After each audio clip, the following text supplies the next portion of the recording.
Le voy a pedir que abra su Biblia ahí en el libro de Romanos. Romanos capítulo 6.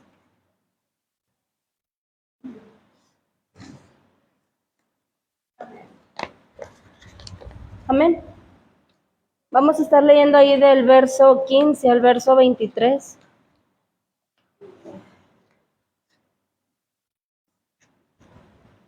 ¿Ya lo tiene? Amén.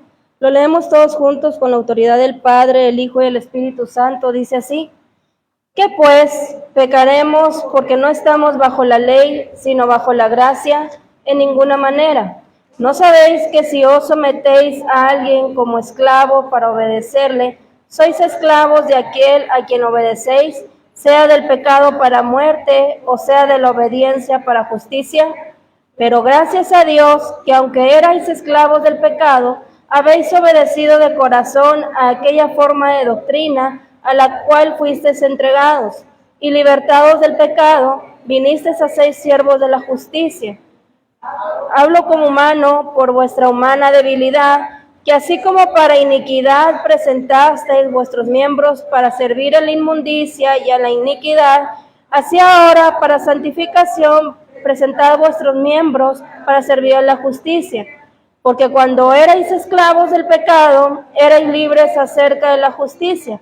Pero ¿qué fruto tenéis aquellas cosas de las cuales ahora os avergonzáis? Porque el fin de ellas es muerte. Mas ahora que habéis sido libertados del pecado y hechos siervos de Dios, tenéis por vuestro fruto la santificación y como fin la vida eterna. Porque la paga del pecado es muerte, mas la dádiva de Dios es vida eterna en Cristo Jesús, Señor nuestro. Amén. Toma su lugar. Y bueno, vamos a estar hablando viviendo bajo la gracia. Amén. ¿Cuántos saben qué es vivir bajo la gracia, mi hermano? Nadie. Bueno, como nadie sabe, por eso Dios nos va a hablar en esta tarde de eso. ¿Qué es vivir bajo la gracia? Amén.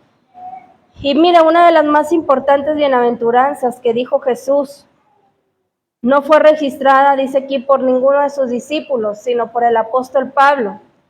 Y dice que por revelación del Espíritu supo que Jesús había dicho: más bienaventurado es dar que recibir. Y esto, mi hermano, es la esencia de la gracia. Esto es la esencia de la gracia. La ley condenatoria habla de lo que usted tendría que hacer para salvarse. Amén. Esa es la ley condenatoria. Pero la gracia salvadora habla de lo que usted dice ha recibido para salvarse. ¿Qué hemos recibido, mi hermano? Hemos recibido la salvación, hemos recibido la gracia de nuestro Señor Jesucristo, y por ella es de que usted y yo somos salvos. Amén. Y cuando cuando una persona recibe un reconocimiento apropiado, dice, por sus muchos años de servicio y sus altos logros, entregándose, le dice, una placa, a eso le llamamos reconocimiento. Amén. Amén o no amén. ¿Sí estamos aquí o no estamos aquí? Amén. Bueno, pero cuando una persona, mi hermano, no es capaz de ganarse un salario, cuando una persona no es capaz de ganarse un premio, no es capaz ni merece reconocimiento, ahí mismo, mi hermano, vemos un cuadro del favor no merecido de parte de Dios. Y en ese cuadro estábamos todos nosotros. Y a esto se le llama gracia. Que aunque no lo merecíamos, Jesucristo nos lo dio. Que aunque no lo merecíamos, Jesucristo dijo: yo pago, para que el hombre sea reconciliado con el Padre. Amén. Entonces, esto es lo que estamos tratando de decir, mi hermano, cuando hablamos de la gracia de Dios. ¿Qué es lo que Pablo nos quiere decir de decir de vivir bajo la gracia? Y fíjese, gracia, dice aquí, es un don, es un favor, es una misericordia, es una bondad, es una benevolencia, es amor inmutable de Dios, dice, hacia los hombres. El pacto es el pacto de Dios de su infinito y eterno amor para la humanidad. Eso es gracia. Ahora, mi hermano, iniciamos ahí diciendo, en el capítulo 6, verso 15, ¿qué pues? ¿Pecaremos porque no estamos bajo la ley, sino bajo la gracia? ¿Qué dice? En ninguna manera. Y muchas veces hemos hablado de estos versos, mi hermano. Muchas veces hemos hablado de estas palabras, de este capítulo. Y aquí podemos ver o decir, ¿verdad? O la gente puede decir, soy libre. Pero Pablo estaba diciendo, eres libre para no seguir pecando. ¿Qué tipo de libertad nos está hablando, mi hermano? Y mire, va con de lo del martes y con lo del domingo. Amén. Porque a veces pensamos que ya porque soy salvo ya puedo hacer lo que yo quiera. Ya puedo vivir a mi manera, ya puedo hacer las cosas como mejor me parecen a mí. Y no es así, mi hermano. Somos libres, pero dice Pablo ahora aborda el tema de vivir en la libertad de la esclavitud. ¿Cuál esclavitud, mi hermano? La esclavitud del pecado, en la que antes vivíamos usted y yo. Amén. Y para ello, dice, se enfoca en el cambio de dueño, que ahora nos sometemos. Antes éramos esclavos de un dueño, que es el diablo. Pero cambiamos de dueño, ¿cómo ve?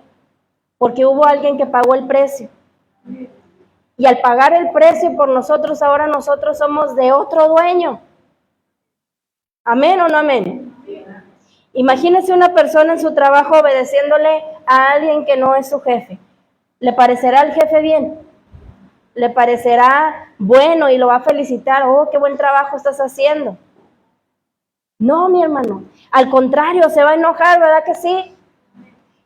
Y más, le va a dar celo de que esté obedeciendo a alguien que ni siquiera es su jefe. Lo mismo con nosotros, mi hermano. Lo mismo con nosotros. Si usted y yo no hacemos las cosas como nuestro dueño nos lo pide, se va a enojar. Se va a enojar, mi hermano. Entonces, hay una verdad que fue confirmada, dice, por la división de las clases sociales a través de los tiempos. Y es que todo hombre es el siervo del amo a cuyos mandamientos se rinde.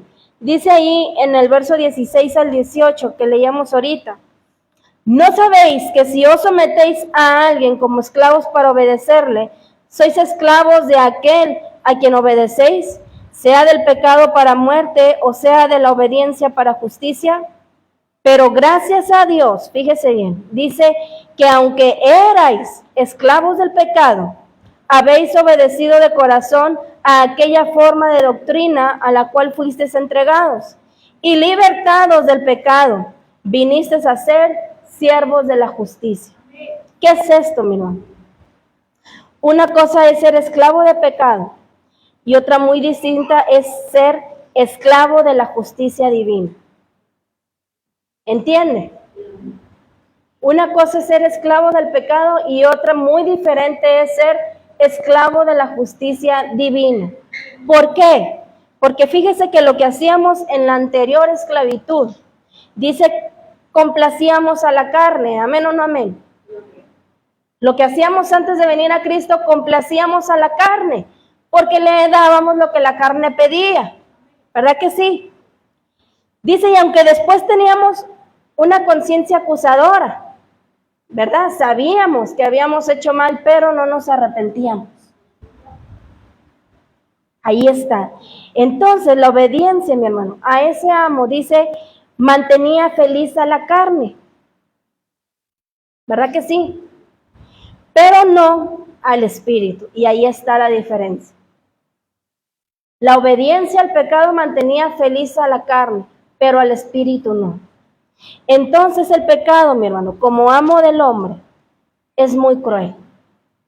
Que dice, pues ofrece muchos goces temporales, ofrece cosas bonitas, claro, ofrece cosas que a la carne le gustan, pero dice su palabra que su final es la destrucción. Entonces, qué distinto es ser esclavo de la justicia, ¿no? ¿Por qué? Porque fíjese, lo primero que vemos es que la justicia divina trabaja con la gracia de Dios. Así que el propósito, mi hermano, de ella es traer el mayor bien al creyente. Y es lo que se nos ha dicho siempre y que se nos repite a cada momento. Cuando Dios nos pide algo, mi hermano, que a veces a nosotros no nos parece bien o que a veces decimos que exagerados, pero cuando Dios nos lo pide, mi hermano, dice, es por tu bien, es por tu bien, porque antes complacías a la carne y venían las consecuencias, pero ahora yo te pido algo para que no seas maldecido, sino que seas bendecido, para que la recompensa sea diferente a la que tú tenías antes, cuando no estabas en mi camino, cuando no tenías la gracia de Dios. Entonces, la justicia, mi hermano, nos ayuda a ver que nuestra deuda no es con la carne, sino con el Espíritu. ¿Qué es esto, mi hermano? Y es que el asunto es que ningún placer será mayor que considerarse, dice, un esclavo de Cristo. ¿Cuántos somos esclavos de Cristo? Amén. Somos esclavos de Cristo, mi hermano. Por tanto, debemos obedecer a nuestro amo. Así que Pablo nos dice que si antes obedecíamos al pecado, dice, porque a través de Satanás habíamos cegado nuestro entendimiento estaba cegado. Ahora con nuestros ojos, mi hermano, porque dice que cuando venimos a Cristo ese velo es quitado y nuestros ojos son abiertos y la luz de Cristo ya está en nosotros. Entonces, al ser nuestros ojos abiertos, logró la luz de Cristo. ¿Qué hace esto? Dice, obedecemos de corazón a nuestro nuevo amo. Debemos de obedecer a nuestro nuevo amo de todo corazón. Así que esto es el trabajo de la gracia. Amén. Y podemos decir, bendita esclavitud a la que Dios nos llamó. ¿Por qué, mi hermano? Porque ya no somos merecedores de la muerte. Bueno, lo merecemos, pero por gracia de Dios, dice, sois salvos. Y el domingo se nos decía ahí un texto, no recuerdo bien dónde, pero donde dice, ¿verdad? Estas cosas son las que hacías antes. Ya no debes de hacerlas ahora. Porque eso era cuando complacías a la carne, pero ahora ya estás bajo la gracia, tienes un nuevo amo. Así que ya no debemos de complacer a la carne, mi hermano. Fíjese, quizás muchas de esas cosas pudiese que no haya en los hijos de Dios. Vamos a ponerlo así. Pero ¿cómo puedo yo complacer a la carne, mi hermano? Ahorita en estos momentos, ¿cómo puedo yo complacer a la carne y obedecer a un amo que ya no es mi amo? Quedándome en casa, cuando debo de estar en este lugar. Quedándome en casa, que al cabo que están transmitiendo. ¿Será válido delante de Dios eso? Que pudiendo estar yo aquí, prefiera yo quedarme en casa. Cristo vino, mi hermano, a nuestras vidas. ¿Para qué? Para despertarnos a su gracia inmerecida. Amén. Para llenarnos de su infinito amor, entregado, dice, a nosotros desde antes de la fundación del mundo. Donde fuimos llamados para salvación y vida eterna. Cristo, mi hermano, nos bendijo con toda bendición, sin faltar ninguna de ellas. Su palabra lo dice. Así que Él quiere, mi hermano, que todos sus hijos lleguen al conocimiento de la verdad. ¿Cuál es el conocimiento de la verdad, mi hermano? ¿Dónde se encuentra el conocimiento de la verdad? Dice, en mi palabra. Ahí encuentras la verdad. Dijo Jesús, ¿quién es la verdad? Yo soy la verdad. Yo soy el camino. Y sin mí, ustedes nada son. Así que, dice, quiere que lleguemos a ese conocimiento. ¿Para qué? Dice, para que sus hijos sean libres. Libres, mi hermano, disfrutar. ¿Para qué? Para que disfrutemos de ese amor, para que disfrutemos de esa paz que dice su palabra que sobrepasa todo entendimiento, para que disfruten, dice, de todas las riquezas. que por Él ganamos. ¿Cómo? Por el derramamiento de su sangre preciosa. Por medio de ahí ganamos todas esas bendiciones, gracias a que Cristo fue a morir por cada uno de nosotros. Y es que a veces, mi hermano, hablamos de estos temas o escuchamos, ¿verdad? De estos temas, del sacrificio que hizo Jesús por nosotros, y a veces lo decimos nomás así, cuando debemos de darle la mayor importancia, mi hermano. ¿Por qué? Porque gracias a eso es que usted y yo recibimos la gracia. Porque gracias a esa preciosa sangre que derramó Cristo, es que usted y yo recibimos todas esas promesas, todas esas riquezas y bendiciones que Cristo dejó para nosotros. ¿Qué fuéramos nosotros, mi hermano, si Cristo no hubiera hecho ese sacrificio? Nada, mi hermano, nada. Dice ahí el verso 17. Pero gracias a Dios, que aunque erais esclavos del pecado, habéis obedecido, dice, habéis obedecido de corazón a aquella forma de doctrina a la cual fuisteis entregados. Y hemos dicho que Pablo no había ido a Roma. Por lo tanto, dice aquí, Pablo reconoce con gratitud a esos hombres que se invirtieron en ellos y que con una especial obediencia han seguido la doctrina. Qué hermoso, mi hermano. Qué hermoso es pensar que haya hombres y mujeres, fíjese bien, que inviertan su vida. ¿Para qué? Para sacar a otros de la esclavitud.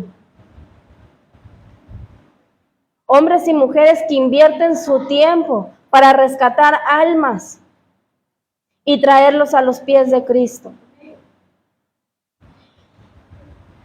El propósito, mi hermano, de aprender la doctrina, una vez dada a los santos, es la obediencia a ella. De la obediencia, dice, a lo recibido depende el crecimiento cristiano. En esto consiste el secreto de la clase del creyente que usted y yo somos. Pablo habla que los hermanos de Roma, dice, habían obedecido de corazón. Amén. Ahí lo dice en el verso 17. Ahora le pregunto yo a usted, ¿cómo ha sido su obediencia delante de Dios? ¿Ha sido de corazón o ha sido a fuerzas? ¿O simplemente no hemos obedecido a lo que Dios nos ha mandado? Vivir bajo la gracia, mi hermano, es ponernos el vestido de santidad. Ahí en el verso 22 vemos libertad para la santificación. Dice, mas ahora que habéis sido libertados del pecado y hechos siervos de Dios, tenéis por vuestro fruto, ¿qué? La santificación, y como fin tenemos la santificación, que es santo, apartado para Dios. ¿Apartados para quién? Para nuestro nuevo dueño, que es nuestro Dios. Entonces, Pablo aquí nos hace un especial énfasis. Fíjese bien, en este capítulo, acerca de la esclavitud y la libertad. Y es que destaca que antes, fíjese bien, de conocer a Cristo éramos esclavos del pecado y nuestro final era la muerte. Amén. Pero, mi hermano, en esa esclavitud en la que vivíamos, dice que hace referencia al estilo de vida que produce el pecado. Signada, dice, por una extrema debilidad de la carne, ahí en el verso 19, que es donde dice, hablo como humano, por vuestra humana debilidad.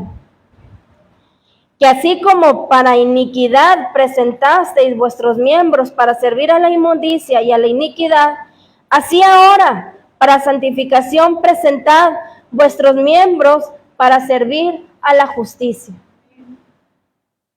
Seríamos ingratos, mi hermano, si no hiciéramos así. Por eso cuando hemos cantado aquí cantos de danzar y así, siempre ponemos el ejemplo, el mismo ejemplo, ¿verdad? De los de afuera, cómo están en el estadio, se entregan, unos hasta se avientan de los asientos. Y es como si Pablo nos estuviera diciendo, bueno, Antes lo hacías. ¿Por qué ahora que estás con tu nuevo dueño no lo hacemos? Hacerlo así. Si antes servías a la carne, bueno, ahora sirve para santificación. Amén. Entonces, es un hecho notorio, mi hermano, que nadie tendrá, dice, orgullo de esa vida de pecado, sino que más bien sentirá vergüenza de las cosas que practicábamos. ¿Cuántos sentimos vergüenza de lo que hacíamos antes?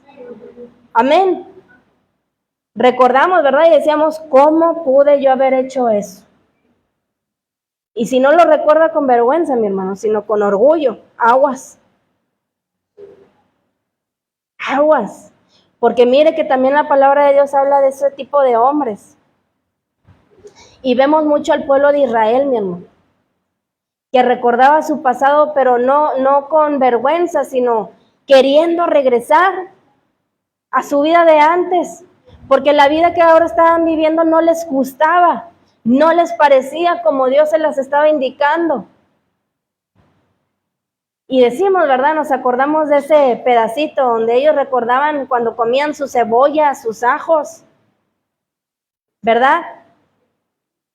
Y lamentablemente, mi hermano, hoy en día hay mucho pueblo cristiano que recuerda su pasado de esa manera, queriendo volver a su vieja vida. Porque no nos parece como Dios nos muestra su camino, porque no nos parece como Dios nos pide las cosas. Porque si algo tiene el ser humano, mi hermano, es que es muy orgulloso. El hombre es muy orgulloso y no le gusta que nadie lo mande. ¿Qué hace el diablo? No lo manda, por eso les gusta la vida de afuera. El diablo les da y les da y les da y complace los deseos de la carne, ¿verdad? Por eso les gusta. Por eso no quieren venir a los pies de Cristo, porque al venir a los pies de Cristo sabemos que hay muchas cosas que tenemos que quitar, porque a nuestro dueño no le agrada. Pero ¿para qué es, mi hermano? Como dice aquí donde leíamos, es para el bien de ustedes, porque su final va a ser una vida eterna, mas la de afuera es un final de muerte. Sí que el diablo les da, pero su final es muerte. Entonces, Pablo le recuerda al creyente que en esa época de esclavitud, sus miembros estaban al servicio de dos cosas terribles. ¿Cuál? La inmundicia y la iniquidad. Ya nosotros sabemos cuáles son los frutos de esa vida. Amén. Ahí no lo habla en la Biblia. Entonces, pero ahora Pablo, mi hermano, sabiendo que no estamos bajo la gracia, dice, sabiendo que no estamos bajo la ley, sino bajo la gracia, que ya no somos esclavos del pecado, sino de la justicia, dice, y aunque una vez hechos libres de pecado, somos siervos de Dios, nos dice que el fruto inmediato que ahora tenemos, ¿cuál es? La santificación. La santificación, mi hermano. Y esta santificación contrasta, dice, diametralmente con la vida pecaminosa, que realmente, mi hermano, no brinda ningún beneficio. El versículo 21 dice, pero ¿qué fruto teníais de aquellas cosas de las cuales ahora os avergonzáis? Porque el fin de ellas es muerte. Entonces, mi hermano, esta santificación, dice, la salvación de la que ahora disfrutamos es para una vida santa y limpia, según el verso 22 que leíamos ahorita. Ahora bien, mi hermano, ahí en el verso 19 nos habla de que los miembros ahora los usemos para la santificación, ¿verdad que sí? Pablo dice, nos va mostrando la belleza de la gracia, haciendo un gran contraste. ¿De qué, mi hermano? Con lo que ha sido la esclavitud del pecado. La santificación dentro de esta esclavitud tiene que ver con la obra de Dios, en la cual dice, los creyentes han sido apartados para Él y para Él por medio de la muerte de Cristo. Y la razón por la cual, mi hermano, el Hijo de Dios ya no persevera en el pecado es porque ahora persevera en la santidad, o debería perseverar en la santidad. Así que, mi hermano, ¿por qué hablarnos de esto? ¿Por qué Dios estarnos hablando de eso? Fíjense que en estos últimos días Dios nos ha estado hablando de cosas que nos tenemos que quitar. Si usted ha puesto atención, los mensajes se han tratado de eso. Quítense esto, o ya no deben de ser como eran antes. ¿Por qué, mi hermano? Porque algo es lo que hemos estado diciendo todos los días. Cristo ya viene. Cristo ya viene, mi hermano, y no es una fábula, no es un cuento, no es una leyenda.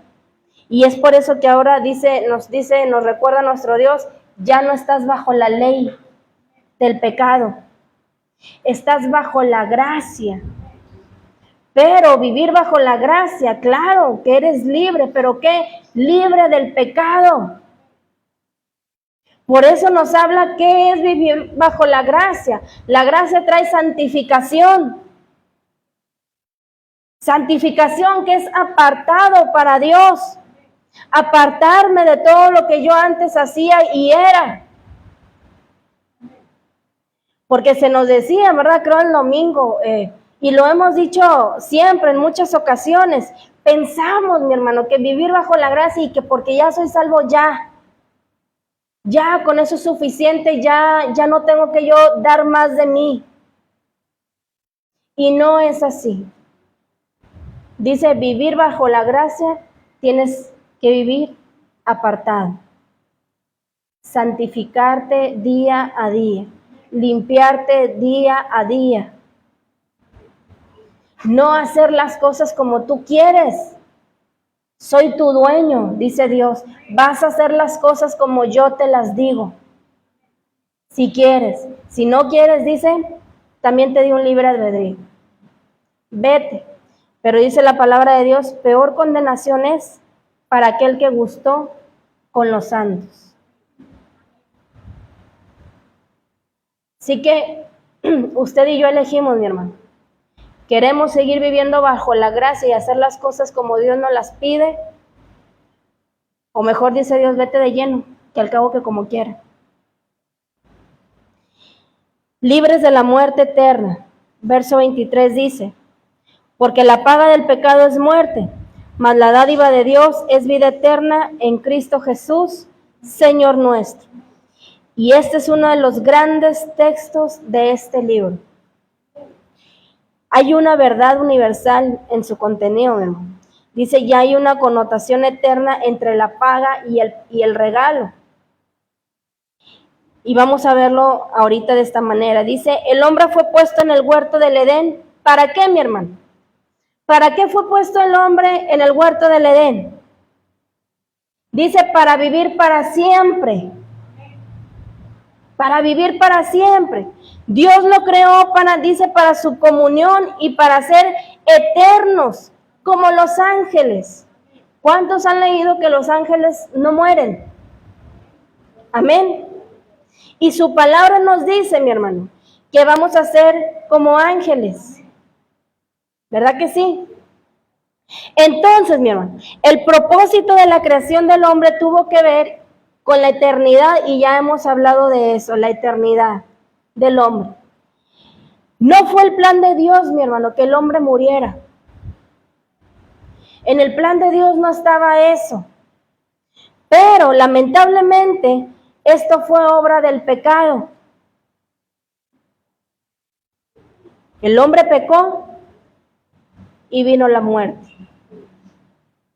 Pero no estaba dentro del plan de Dios. El pecado, mi hermano, ha traído una muerte física y ha traído una muerte espiritual. Ambas.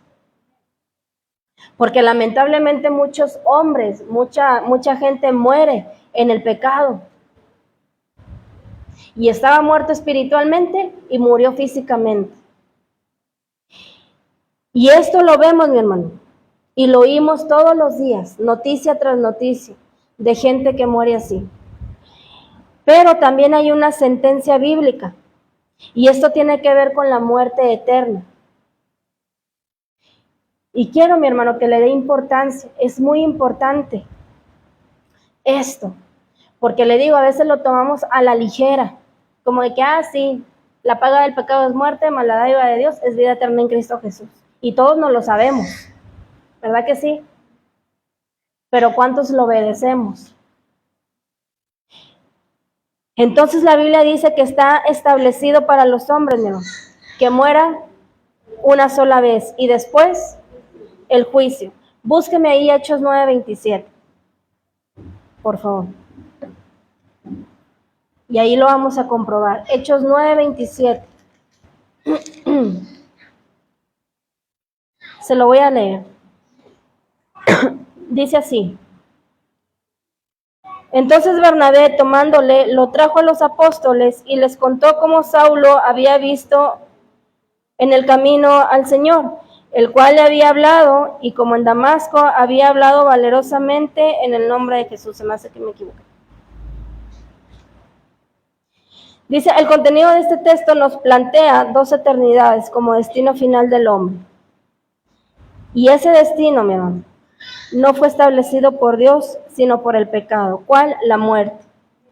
Dios creó a sus ángeles, dice, para vivir con Él eternamente. Pero pecaron. Y ahora tienen una muerte eterna. Dice, Dios creó al hombre para su eternidad. Dios creó al hombre para su eternidad, pero el hombre pecó. ¿Y qué pasó? Ahora dice, morirá eternamente si no se arrepiente. Dios creó al hombre para la eternidad, mi hermano, para vivir una eternidad, pero a causa del pecado vino la muerte. Y si el hombre no se arrepiente, dice su palabra, va a venir la muerte. Porque la paga del pecado es muerte. Muerte, muerte, como la película. La paga del pecado es muerte, hermano. Y Pablo ha hecho mención a los grandes frutos que viene después de que somos libres del pecado. ¿Qué viene? Dice la santidad y la vida eterna. Amén. Y lo primero, mi hermano, dice, lo primero es la antesala de lo otro. Sabemos que sin santidad, ¿qué va a pasar? Nadie verá al Señor. Sin santidad, y lo cantábamos ahorita, creo, o siempre lo cantamos, sin santidad nadie va a poder ver al Señor.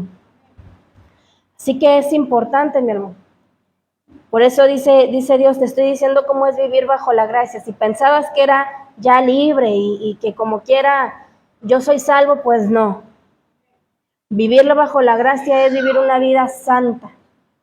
Vivir bajo la gracia es vivir una vida apartada para Dios, apartada del pecado, obedeciendo cada una de la palabra que yo doy, cada uno de mis mandamientos. Eso es vivir bajo la gracia. Entonces lo primero, dice Pablo, cambia del fruto de la carne al fruto del espíritu. Mientras uno trae muerte, el otro trae vida. Amén. Ahora somos herederos de una vida eterna. Pero no cualquier vida, mi hermano. Entendámoslo, no es cualquier vida. No es una vida aquí en la tierra como lo hemos vivido. No la que nos ofrece el mundo, que es pasajera. Es una vida eterna con Cristo, mi hermano. Dice, donde no habrá llanto, donde no habrá dolor, donde no va a haber nada que te preocupe. La nueva vida en Cristo, mi hermano, es vida eterna. La pregunta es, ¿cuándo comenzó esa vida? ¿Cuándo comenzó esa vida eterna? Al momento de que usted y yo nacimos de nuevo. Ahí comenzó esa vida eterna. Ahí en San Juan 3:16. Ese texto lo citamos con mucha frecuencia. ¿Verdad que sí? Y todos nos lo sabemos de memoria. Y no sé si hemos logrado captar, mi hermano, usted y yo, la magnitud de esa promesa. Porque si lográramos captar la magnitud de esa promesa, de ese texto, San Juan 3:16, viviéramos diferente. Cuando Dios nos pidiera algo que hiciéramos, lo obedeceríamos de inmediato, sin cuestionar a Dios, sin poner en duda lo que Dios me está pidiendo. Entonces la vida eterna no comienza en el cielo, sino en el momento en que usted y yo traemos el reino de Dios a nuestro corazón. Así que, ¿cuánto tiempo durará la eternidad, mi hermano? ¿Cuánto tiempo va a durar? Una eternidad. Toda la vida, mi hermano. Toda la vida. Así que, mi hermano, el plan de Dios es estar acompañados no solo de los ángeles. Dice que le alaban de día y de noche, pero también de la iglesia redimida. ¿Representada por quién? Por nuestro Señor Jesucristo. Recordemos que la vida eterna tendrá su fin en el cielo. Ahí en el verso 23, el regalo de Dios es vida eterna, ahí no lo habla, el 23 ya lo leíamos ahorita. Mas la dádiva de Dios es vida eterna en Cristo Jesús, Señor nuestro. ¿Cuál es la diferencia con la paga divina, mi hermano? Bueno, lo que este texto afirma es que Dios dice aquí, nunca paga como si nosotros le debiéramos algo. Qué bonito, mi hermano.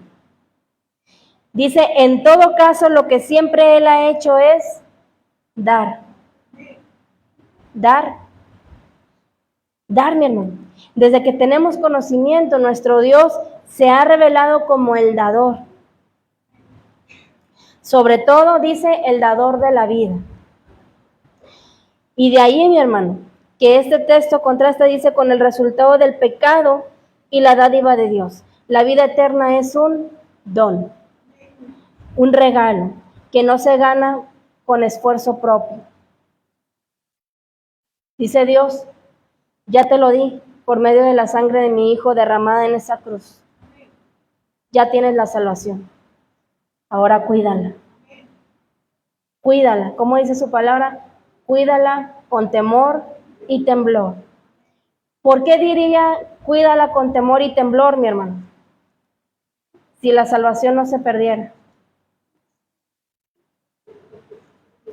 Quiere decir que sí se pierde. Quiere decir que sí perdemos la salvación, si no la cuidamos, si no hacemos las cosas como Dios nos las pide.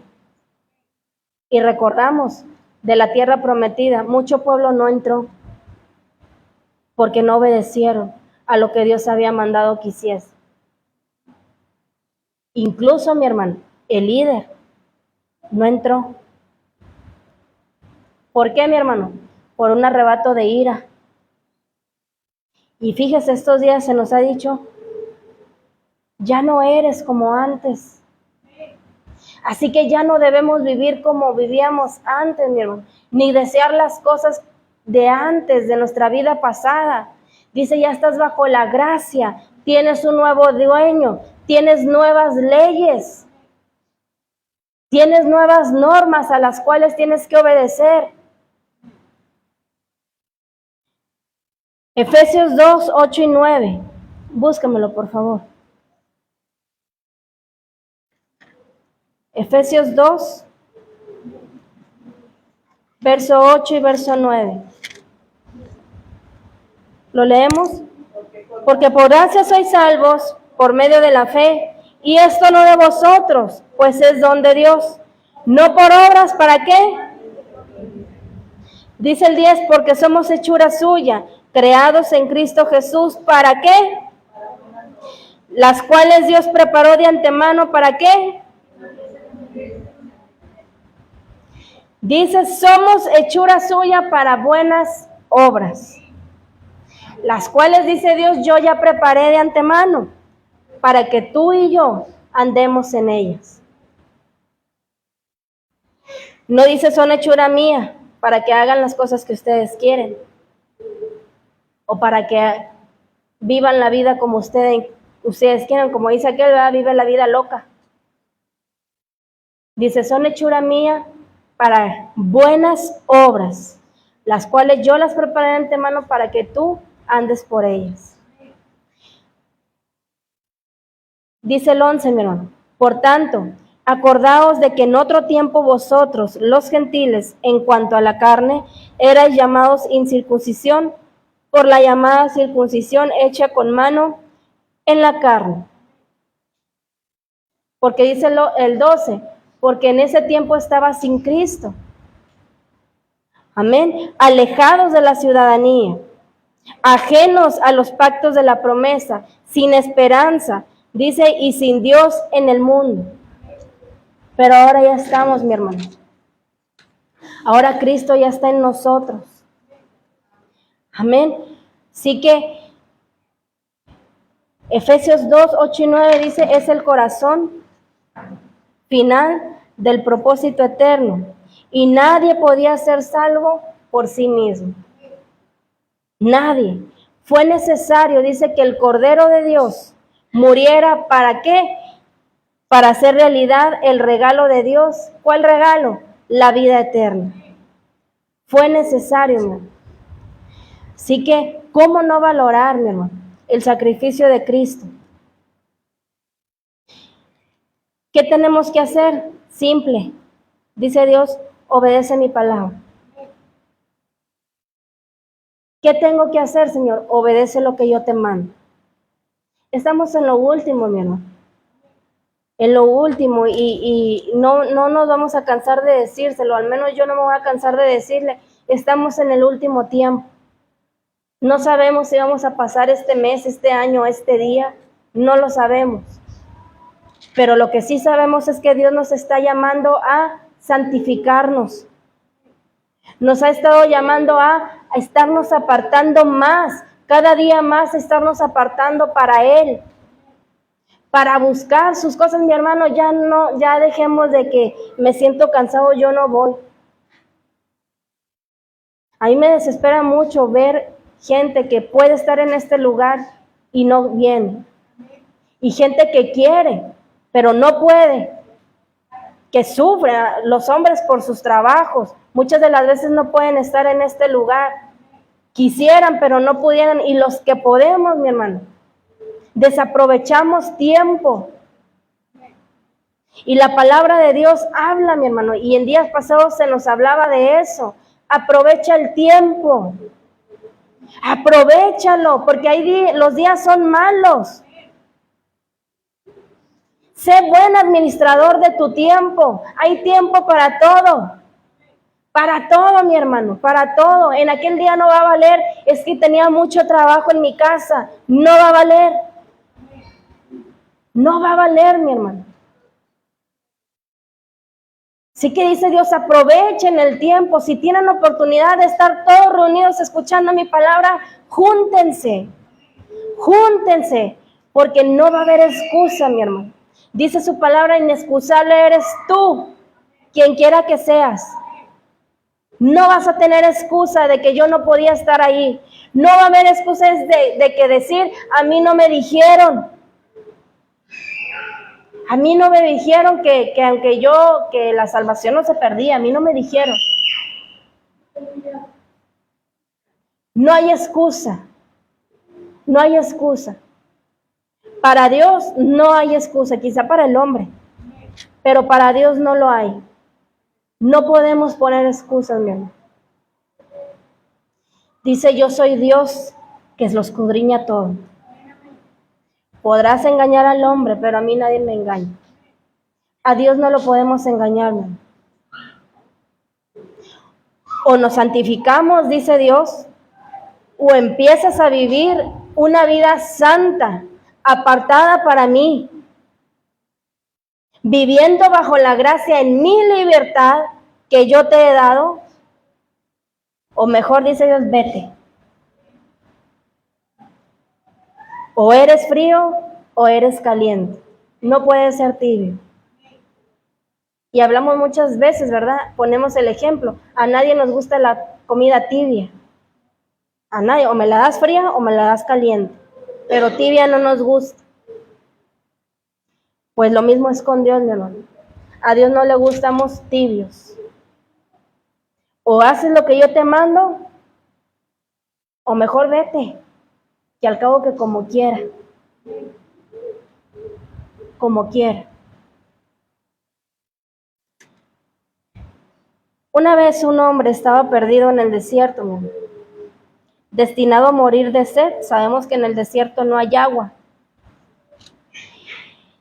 Pero por suerte, mi hermano, podríamos decirlo así, llegó a una cabaña vieja. A veces en las películas hay, ¿verdad? En el desierto pues hay una casita. Bueno, pues llegó a una cabaña vieja, desmoronada, mi hermano, casi cayéndose, sin techo, sin ventanas.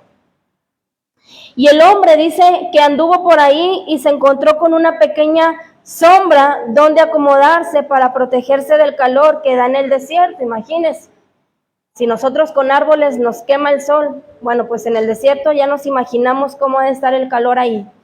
Entonces él encuentra una sombra, mi hermano, y se acomoda ahí. Y dice que él empieza a mirar a su alrededor, desesperado. Y dice que vio una vieja bomba de agua toda oxidada. Pero dice aquí, dice que se arrastró hacia ahí, tomó la bomba, dice, y comenzó a bombear y a bombear sin parar.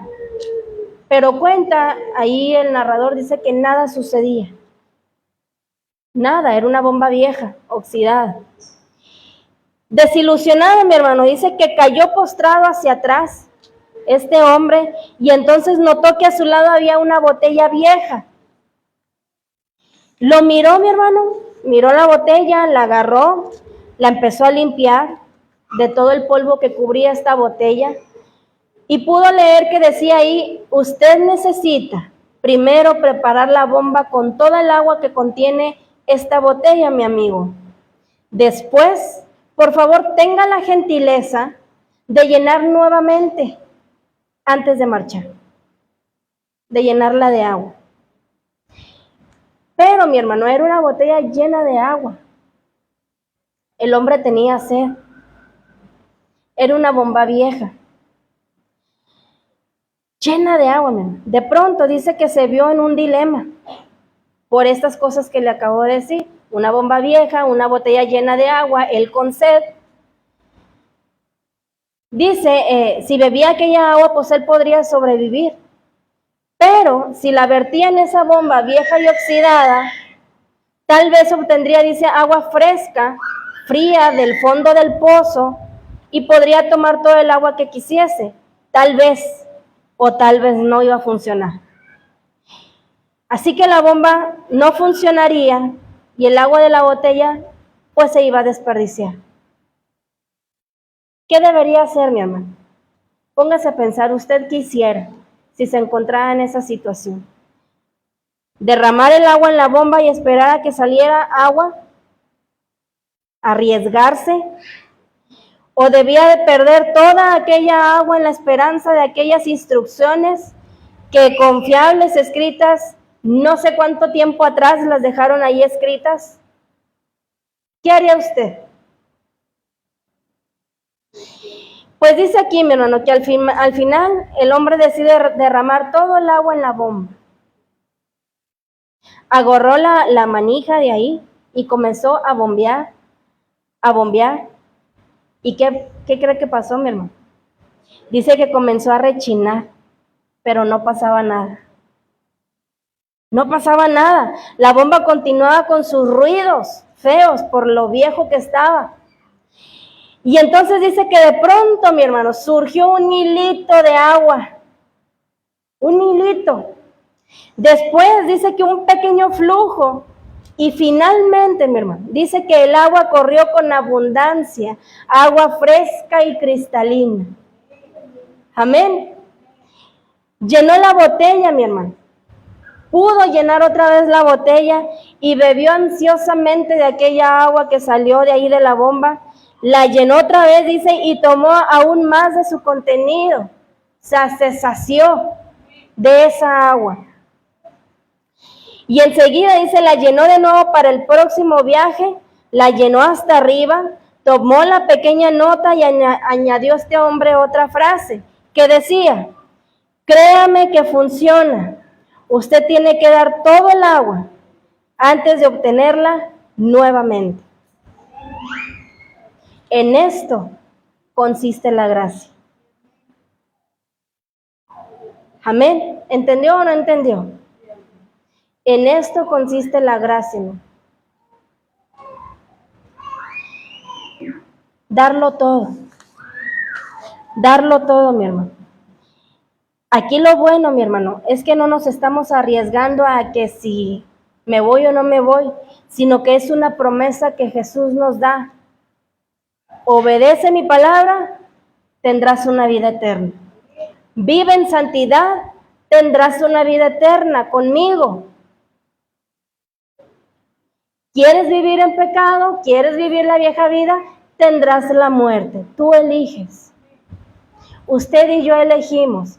¿Queremos empezarnos a apartar para Dios o queremos seguir pensando en lo que yo era antes y recordando el pasado como orgullo y no como vergüenza? Es necesario, mi hermano, que nos empecemos a apartar ya para Dios. Que quizás no lo estábamos haciendo, que quizás lo tomábamos a la ligera, pero por algo Dios nos lo recuerda en esta tarde. Ya no vivas a la ligera. El vivir una vida en Cristo, mi hermano, tiene sus reglas, tiene su reglamento, tiene aquí nos da instrucciones de todo lo que yo tengo que quitar de mi vida, de lo que ya no debe de haber en mí. Hay un reglamento que seguir, que nuestro jefe nos ha dejado. Imagínense en el trabajo no cumplir con el reglamento. ¿Le parecerá al jefe? Claro que no, mi hermano. O cumples con el reglamento o te despido. O cumples o mejor vete, ya no vengas. Se nos decía algo muy cierto el martes. Cuando vamos al trabajo, en casi la mayoría de los trabajos, tienen una tarjetita para checar la entrada. Amén. Y se nos dice, mi hermano, que si llegas todo el mes temprano, pues tienes una recompensa, ¿verdad? Te regalan no sé cuánto dinero. A mí me daban 200 pesos por llegar temprano. 1 minuto tarde, pierdes tu premio. Lo mismo es aquí, mi hermano. 1 minuto tarde y te perdiste de la bendición que Dios tenía para ti. Es lo mismo. Es lo mismo. Aunque muchas de las veces Dios sabe lo que se nos puede atravesar. Y oramos aquí, Señor, quita todo estorbo para que ellos puedan llegar a tiempo a este lugar. Pero en otras ocasiones, mi hermano, hay gente que hace tiempo para llegar a mitad y no estar tanto tiempo sentado escuchando. Pero Dios todo lo sabe. Dice Dios, a mí no me engañes. Y a los jefes en los trabajos, mi hermano, a los jefes en los trabajos no los engañamos tampoco. Dice Dios, pues a mí menos, porque yo todo el tiempo te estoy viendo. Así que esto es vivir bajo la gracia, hermano. No hacer lo que yo quiera, sino que obedecer la palabra de Dios. Hacer las cosas, lo hemos dicho siempre, como Dios nos las pide. Sin poner pero, simplemente porque mi dueño, mi nuevo dueño, así me las está pidiendo. ¿Para qué? Para que yo pueda obtener una vida eterna y no una muerte eterna. ¿En dónde? Allá en el infierno. Amén. Lo vamos a hacer, mi hermano. Propongámonos en nuestro corazón empezar a vivir una vida recta delante de Dios. Porque el tiempo se acaba, mi hermano. El tiempo se acaba, el tiempo ya se acorta. Escuchaba una persona decir, es que ya los días se van rápido. Y le dije, sí, el tiempo se está acortando. Los días se están acortando, porque ya Cristo viene. Ya Cristo viene, mi hermano, estamos así, mire, así, rápido. Es como cuando vas a salir de viaje, ¿verdad? Rápido empiezas a agarrar cosas y a guardar todo lo necesario para tu viaje. Lo mismo es aquí. Vamos a partir, mi hermano, no de viaje, sino a irnos a vivir una vida eterna en otro lugar. Y hay que empezar a acarrear todo lo que necesitamos, ¿qué? Los frutos del Espíritu Santo. Empezarme a quitar aquello que no me van a servir para irme con Cristo. Empezar a lavar mis ropas todos los días. ¿O usted sale de viaje sucio? No, prepara su ropa cómoda, limpia. No se va sucio. Lo mismo, mi hermano, es aquí. Empezar a limpiar nuestras ropas porque Cristo viene. Cristo viene, mi hermano, y no nos quiere sin ninguna manchita. Somos la novia que va a ser presentada al Padre. Así que, mi hermano, tomemos el consejo de parte de Dios, escudriñemos su palabra, mediten su palabra y vamos a empezar a quitar aquello que a Dios no le gusta y a empezar a vivir una vida santa delante de Él. Amén. Póngase de pie. Vamos a dar gracias.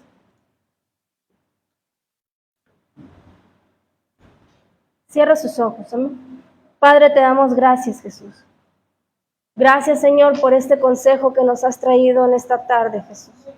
Gracias, mi Dios, por aclararnos cada una de las cosas, mi hermano, mi Dios, que a veces no entendemos, pero que tú sabes, Jesús. Que tú sabes y que por eso tú traes en tu palabra y nos aclaras aquella duda. Gracias, Jesús.